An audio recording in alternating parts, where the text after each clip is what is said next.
ଆପଣ ଦେଖୁଛନ୍ତି ଓଡ଼ିଆ ଝିଅ ନ୍ୟୁଜ୍। ଭିଡ଼ିଓଟିକୁ ଆରମ୍ଭ କରିବା ପୂର୍ବରୁ ଏହି ଚ୍ୟାନେଲରେ ଆପଣ ଯଦି ନୂଆ ପ୍ରଥମ କରି ଦେଖୁଛନ୍ତି ତାହେଲେ ଚ୍ୟାନେଲକୁ ସବସ୍କ୍ରାଇବ୍ କରି ପାଖରେ ଥିବା ବେଲ୍ ଆଇକନ୍କୁ ଦବାଇ ଦିଅନ୍ତୁ। ଚାଲନ୍ତୁ ଆଜିର ମୁଖ୍ୟ ଖବର ଉପରେ ନଜର ପକାଇବା। ନମ୍ବର 1, ନୂଆବର୍ଷରେ ନୂଆ ରୂପ ପାଇପାରେ ଶାସନତନ୍ତ୍ର। ଅଟକିଥିବା ଫାଇଲରେ ବାଜିବ ମୋହର। ଆଉ ହେବନି ବିଳମ୍ବ, ସବୁ ଅପେକ୍ଷାର ହେବ ଅନ୍ତ।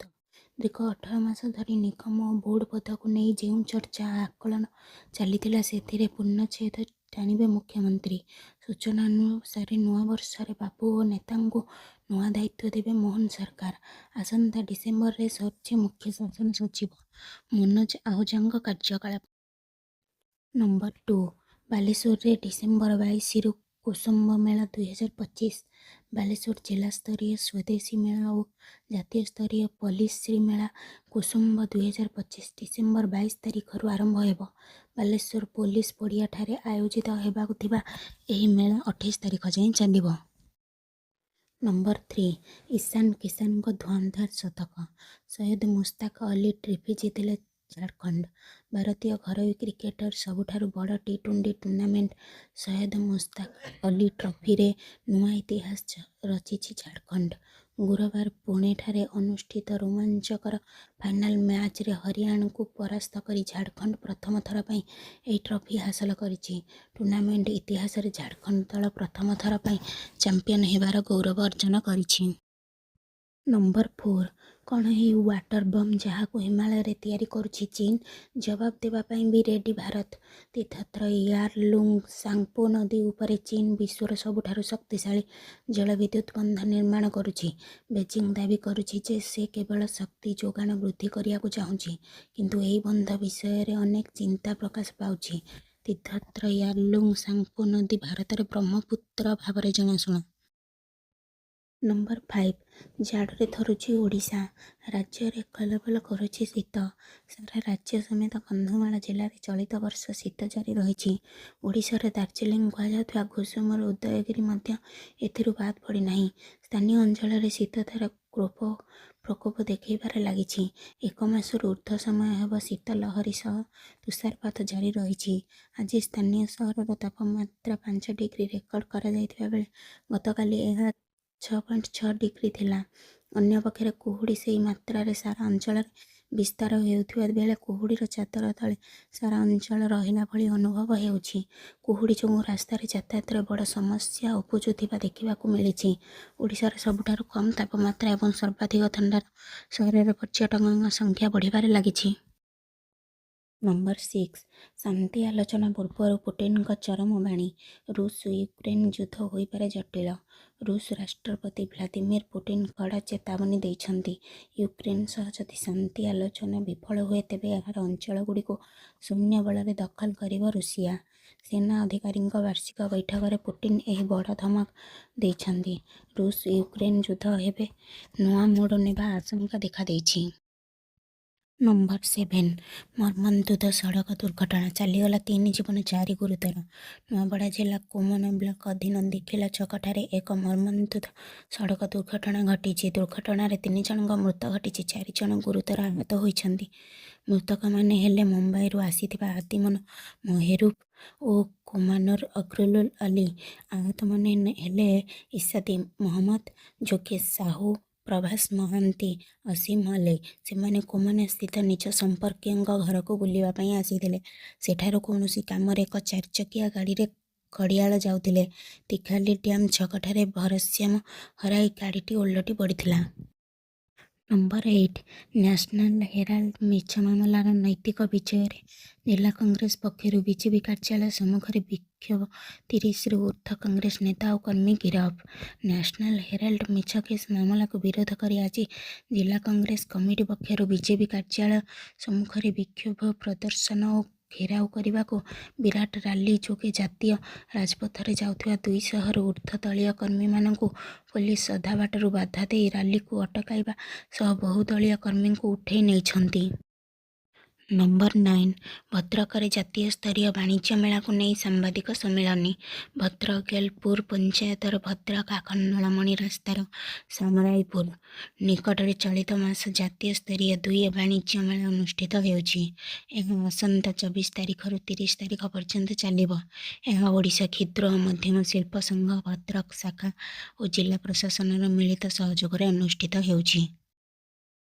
ନମ୍ବର 10 ଲୋକସଭାରେ ବିବିଜି ରାମଜୀ ବିଲ୍ ଗୃହୀତ। ପ୍ରବଳ ହଟ୍ଟଗୋଳ ଭିତରେ ବିଧେୟକ ପାସ୍ କପି ଚିରି ଫିଙ୍ଗିଲେ ବିରୋଧୀ।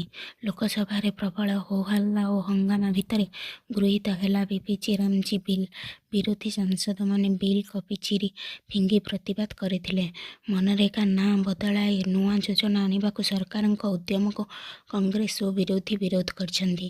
ମହାତ୍ମା ଗାନ୍ଧୀଙ୍କ ନାଁ ହଟାଇବା ପାଇଁ ଏହା କରାଯାଉଥିବା ଅଭିଯୋଗ ହୋଇଛି। ନମ୍ବର 11 କୋଳିମାଟି ନିକଟରେ ସିରିଜ୍ ଦୁର୍ଘଟଣା। ତାରିଣୀ ଦର୍ଶନ ସାରି ଫେରୁଥିବା ବସ୍ କାରକୁ ପିଟିଲା ଟ୍ରକ୍, 30 ଯାତ୍ରୀ। ଜାତୀୟ ରାଜପଥ 20 କୋଳିମାଟି ଛକ ନିକଟରେ ସିରିଜ୍ ଦୁର୍ଘଟଣା। ଘଟଗାଁ ତାରିଣୀ ଦର୍ଶନ ସାରି ଫେରୁଥିବା ତୀର୍ଥଯାତ୍ରୀ ବସ୍କୁ ଧକ୍କା ଦେଲା ଟ୍ରକ୍। ଫଳରେ 30ରୁ ଊର୍ଦ୍ଧ୍ୱ ଯାତ୍ରୀ ଗୁରୁତର ଆହତ ହୋଇଛନ୍ତି। ସେମାନଙ୍କୁ ମେଡିକାଲରେ ଭର୍ତ୍ତି କରାଯାଇଛି। ସୂଚନା ଅନୁଯାୟୀ ପୁରୀ ରାମଚଣ୍ଡୀ ଥାନା ଛଇତାନା ଅଞ୍ଚଳର କିଛି ଯାତ୍ରୀ ଷୋଳପୁଅ ମା ନାମକ ଏକ ବସ୍ ଯୋଗେ ଘଟଗାଁ ମା ତାରିଣୀ ପୀଠକୁ ଦର୍ଶନ କରିବାକୁ ଆସିଥିଲେ। ନମ୍ବର 12 କରିନାହାନ୍ତି କି ଆଧାର ପ୍ୟାନ୍ ଲିଙ୍କ? ଶୀଘ୍ର ସାରନ୍ତୁ ଏହି କାମ, ନଚେତ୍ ହେବେ ହଇରାଣ। ଶେଷ ତାରିଖ ଗଲେ ଗଣିବେ ମୋଟ ଅଙ୍କର ଦଣ୍ଡ। ଯଦି ଆପଣଙ୍କର ପ୍ୟାନ୍ କାର୍ଡ଼ ଏପର୍ଯ୍ୟନ୍ତ ଆଧାର ସହିତ ଲିଙ୍କ ହୋଇନାହିଁ, ତେବେ ଏହା ଆପଣଙ୍କ ପାଇଁ ବହୁତ ଗୁରୁତ୍ୱପୂର୍ଣ୍ଣ ଖବର। ପ୍ୟାନ୍ ଆଧାର ଲିଙ୍କ କରିବାର ଶେଷ ତାରିଖ ପାଖେଇ ଆସୁଛି। ଏହି ଶେଷ ତାରିଖ ସୁଦ୍ଧା ଆପଣଙ୍କର ପ୍ୟାନ୍ ଏବଂ ଆଧାର କାର୍ଡ଼କୁ ଲିଙ୍କ ନ କଲେ 1000 ଟଙ୍କା ଜୋରିମାନା ଦେବାକୁ ପଡ଼ିପାରେ। ନମ୍ବର 13 ରାସ୍ତାକୁ ସୁରକ୍ଷା ଦେବ ଜିଓ ସିନ୍ଥେଟିକ୍। ଭୂସ୍ଖଳନ ପରେ ବି ନଷ୍ଟ ହେବନି ରାସ୍ତା। ପାହାଡ଼ିଆ ଅଞ୍ଚଳରେ ରାସ୍ତା ନିର୍ମାଣ କରିବା ସବୁବେଳେ ଏକ ବଡ଼ ଚ୍ୟାଲେଞ୍ଜ। ଭୂସ୍ଖଳନ, ମାଟି ଖସିବା, ଭୂଗର୍ଭ ଗଠନ ବୁଝିବାର ଅଭାବ ଯୋଗୁଁ ଅନେକ ସମୟର ପ୍ରକଳ୍ପ ବିଫଳ ହୁଏ। ଏହି ସମସ୍ୟାର ସମାଧାନ ପାଇଁ ଏବେ ରାଜ୍ୟରେ ବ୍ୟବହାର ହେଉଛି ଜିଓ ସିନ୍ଥେଟିକ୍ କୌଶଳ। ଆଗାମୀ ଦିନର ସିଭିଲ୍ ଇଞ୍ଜିନିୟରଙ୍କୁ ଦିଆଯାଉଛି ଏହାର ପ୍ରଶିକ୍ଷଣ। ନମ୍ବର 14 ଶ୍ରୀମନ୍ଦିର ପ୍ରଶାସନ ପକ୍ଷରୁ ଇଂରାଜୀ ନୂତନ ବର୍ଷ 2026ର କ୍ୟାଲେଣ୍ଡର ଲୋକାର୍ପିତ। ମନ୍ଦିର ପ୍ରଶାସନ ପକ୍ଷରୁ 2026 ଇଂରାଜୀ ନୂଆବର୍ଷ ଅବସରରେ ମହାପ୍ରଭୁଙ୍କ ଫଟୋ ଚିତ୍ର ଥାଇ ସଦୃଶ୍ୟ କ୍ୟାଲେଣ୍ଡର ପ୍ରକାଶ ପାଇଛି। କ୍ୟାଲେଣ୍ଡର ଗୁଡ଼ିକର ପ୍ରଥମ କପିକୁ ଧନୁ ସଂକ୍ରାନ୍ତି ଅବସରରେ ଶ୍ରୀମନ୍ଦିରରେ ମହାପ୍ରଭୁଙ୍କୁ ଲାଗି ହୋଇଛି। ଏହା ଦେବାର୍ପଣ ପରେ ଆଜି ଉଭୟ କ୍ୟାଲେଣ୍ଡରକୁ ବିଧିବଦ୍ଧ ଭାବେ ଉନ୍ମୋଚିତ କରିଛନ୍ତି ମୁଖ୍ୟମନ୍ତ୍ରୀ ଶ୍ରୀ ମୋହନ ଚରଣ ମାଝୀ। ଉଭୟ କ୍ୟାଲେଣ୍ଡରରେ ବାଲୁକା କଳା, ପଟ୍ଟଚିତ୍ର, ତାଳପତ୍ର ଖୋଦେଇ ଏବଂ ପାରମ୍ପରିକ ପଥର ଖୋଦେଇ ଚିତ୍ର ମାଧ୍ୟମରେ ମହାପ୍ରଭୁଙ୍କ ବିଭିନ୍ନ ବେଶ ଓ ରଥଯାତ୍ରା ସମ୍ବନ୍ଧୀୟ ଭବ୍ୟ ଚିତ୍ରଗୁଡ଼ିକ ଉପସ୍ଥାପିତ କରାଯାଇଛି। ନମ୍ବର 15 ସୋର ଆହାର କେନ୍ଦ୍ରରୁ ବନ୍ଧୁକ ଜବତ, ପାଚେରୀ ଡେଇଁ ଯୁବକ ଚମ୍ପଟ। ସୋରରେ ଅଭାବନୀୟ ଘଟଣା। ଆହାର କେନ୍ଦ୍ରରୁ ଜବତ ହେଲା ବନ୍ଧୁକ ଜବତ। ତେବେ ଧରା ପଡ଼ିବା ପରେ ଯୁବକ ଜଣକ ଘଟଣାସ୍ଥଳରୁ ଫେରାର ହୋଇଯାଇଥିବା ନେଇ ସୂଚନା ରହିଛି। ସୋର ମେଡିକାଲ ପରିସର ଆହାର କେନ୍ଦ୍ରରେ ଗୁରୁବାର ବନ୍ଧୁକ ଛାଡ଼ି ଯୁବକ ଚମ୍ପଟ ମାରିବା ଘଟଣା ଚର୍ଚ୍ଚାର ବିଷୟ ପାଲଟିଛି। ନମ୍ବର 16 ହାତୁଡ଼ିରେ ପିଟି ବୋହୂ ନେଲା ଶାଶୁ ଜୀବନ। ଅନୁଗୁଳ ସଦର ଥାନା ଖଲାରିରେ ଏକ ଜଘନ୍ୟ ହତ୍ୟାକାଣ୍ଡ ଘଟିଛି। ହାତୁଡ଼ିରେ ପିଟି ଶାଶୁଙ୍କ ଜୀବନ ନେଇଛନ୍ତି ବୋହୂ ଓ ସମୁଦୁଣୀ। ଏହି ଘଟଣାରେ ପୁଲିସ ବୋହୂ ଓ ସମୁଦୁଣୀଙ୍କୁ ଅଟକ ରଖି ପଚରାଉଚରା କରୁଛି। ନମ୍ବର 17 ଭିଜିଲାନ୍ସ ପଞ୍ଝାରେ ଦଶମନ୍ତପୁର ଥାନା ଅଧିକାରିଣୀ। ଭିଜିଲାନ୍ସ ପଞ୍ଝାରେ ଦଶମନ୍ତପୁର ଥାନା ଅଧିକାରିଣୀ ମାମଲାର ରଫାଦଫା କରିବାକୁ ଥାନା ଅଧିକାରିଣୀ ସୁକ୍ମା ହାଁସଦା 20,000 ଟଙ୍କା ଲାଞ୍ଚ ମାଗିଥିଲେ। ଥାନାରେ ଲାଞ୍ଚ ଟଙ୍କା ନେଉଥିବା ବେଳେ ଜୟପୁର ଭିଜିଲାନ୍ସ ଟିମ୍ ତାଙ୍କୁ ମାଡ଼ି ବସିଛି। ନମ୍ବର 18 ଖଣ୍ଡଗିରି ଛକରୁ ଏମ୍ସ ଯାଏଁ ତିଆରି ହେବ ସ୍ୱତନ୍ତ୍ର ଆମ୍ବୁଲାନ୍ସ କରିଡର। ଏମ୍ସ ଯାଉଥିବା ଆମ୍ବୁଲାନ୍ସ ଆଉ ବାଟରେ ଅଟକିବନି, ଭିଡ଼ରେ ପଶିବନି। ଗୋଲ୍ଡେନ୍ ଆୱାରରେ ରୋଗୀଙ୍କୁ ହସ୍ପିଟାଲରେ ପହଞ୍ଚାଇବାକୁ ବଡ଼ ମାଷ୍ଟର ପ୍ଲାନ୍ କରିଛନ୍ତି ସରକାର। ଖଣ୍ଡଗିରି ଛକରୁ ଏମ୍ସ ଯାଏଁ ସ୍ୱତନ୍ତ୍ର ଆମ୍ବୁଲାନ୍ସ କରିଡର ତିଆରି ହେବ। ସର୍ଭିସ ରୋଡକୁ ପ୍ରଶସ୍ତ କରାଯିବ। ଯେଉଁଠି ଆବଶ୍ୟକ ପଡ଼ିବ ଟ୍ରେନ୍ ପହଞ୍ଚିବ ଓ ଜମି ଅଧିଗ୍ରହଣ ବି ହେବ। ନମ୍ବର 19 BCCI ବଡ଼ ନିଷ୍ପତ୍ତି ପାଗ ଦେଖି ପ୍ରସ୍ତୁତ ହେବ ମ୍ୟାଚ୍ ସିଡ୍ୟୁଲ୍। ଲକ୍ଷ୍ନୌରେ ଭାରତ ଏବଂ ଦକ୍ଷିଣ ଆଫ୍ରିକା ମଧ୍ୟରେ ଖେଳାଯିବାକୁ ଥିବା ଚତୁର୍ଥ ଟି-20 ମ୍ୟାଚ୍ ଘନ କୁହୁଡ଼ି ଯୋଗୁଁ ବାତିଲ ହୋଇଯାଇଛି।